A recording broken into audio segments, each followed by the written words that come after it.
Welcome back to Eat Color with Claudia. Today we're making my husband's favorite steak, a boneless ribeye. Father's Day is coming up and my husband is like most men. They want a big, fat, juicy steak, so why not serve them the best?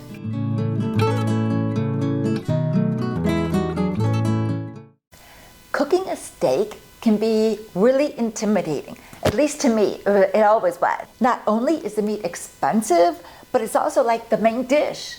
So if it doesn't turn out good, it's not only money out the window, but your dinner is like a complete failure. I promise you, I have worked on this recipe and I'm gonna show you how you won't screw it up. You want a good piece of meat, because even if you follow the instructions to a T, if you don't have a good piece of meat, there's just no miracles. Be sure your meat has been sitting out for about an hour. We're going to begin by drizzling a little bit of olive oil on all sides of the meat. We're going to rub it in, liberal amounts of some coarse kosher salt, followed by some cracked pepper. And now we're going to want to do this, to all the sides. We just need a few other ingredients. First thing up is some garlic cloves. We just need them whole. A quarter of an onion, really minced up. 2 tablespoons of butter, just a little bit of cream, maybe like 1/8 of a cup. Some beef broth, maybe like 1/4 cup. And parsley. We need a cast iron skillet, a hot cast iron skillet. This meat goes from the skillet to the oven, back to the skillet. And in the oven, we need to preheat it to 450 degrees. I've already got it hot. And what I did was I stuck my skillet in the oven as it preheated, because the best way to heat a cast iron skillet is slowly. However you heat your skillet, make sure you got your mitts, because it'll burn your fingers.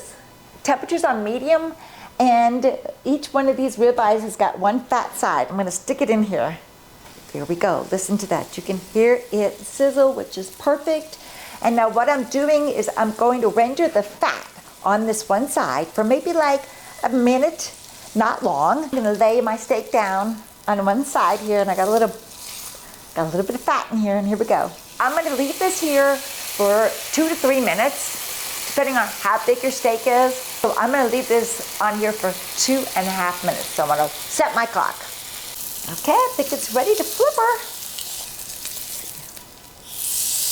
Oh, beautiful. So I'm gonna let this, it's important not to move your meat around. You know, just let it sit there 2 to 3 minutes until it looks all beautiful like this. And now since it's on its second side, and just throw in a couple of garlic cloves, maybe let them fall on the floor, and not the floor, inside the pan. And what I forgot to tell you is we do need a little bit of time, just a little bit. I'm not gonna put it on the meat. I'm gonna put it down in here and let it just kind of cook in here with the fat. This is ready to go into the oven. Now, depending on how you like your meat cooked, I like my meat medium rare. Medium is about 140, 145 degrees internal temperature. And so that's gonna take about 5 or 6 minutes in the oven. So let's get it in. I took it out. I'm gonna go ahead and now turn this over. Ooh, looking beautiful. And now I'm gonna drop some butter in here and let this butter melt. And now I'm gonna spoon this melted butter on top. I'm gonna do this for about 30 seconds. And it is just gonna bring out the flavor of this steak. Unbelievable, delicious. I'm taking it out. I'm gonna let it sit here and rest for at least 5 minutes, which is fine because I still have a few more things to do. And one is to go ahead and now put your minced onion into all these wonderful juices. And let me get something to stir with, as well as some black pepper, cracked black pepper. Okay, and now just stir this up, and we'll wait for the onion here to get all nice and caramelized.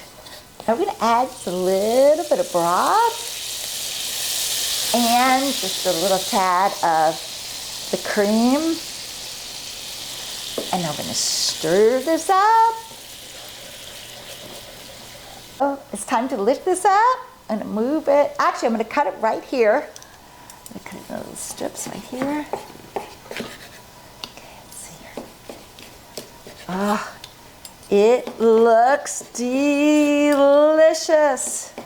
And now I'm gonna take some of this sauce and pour a little bit on top. Oh, look at this.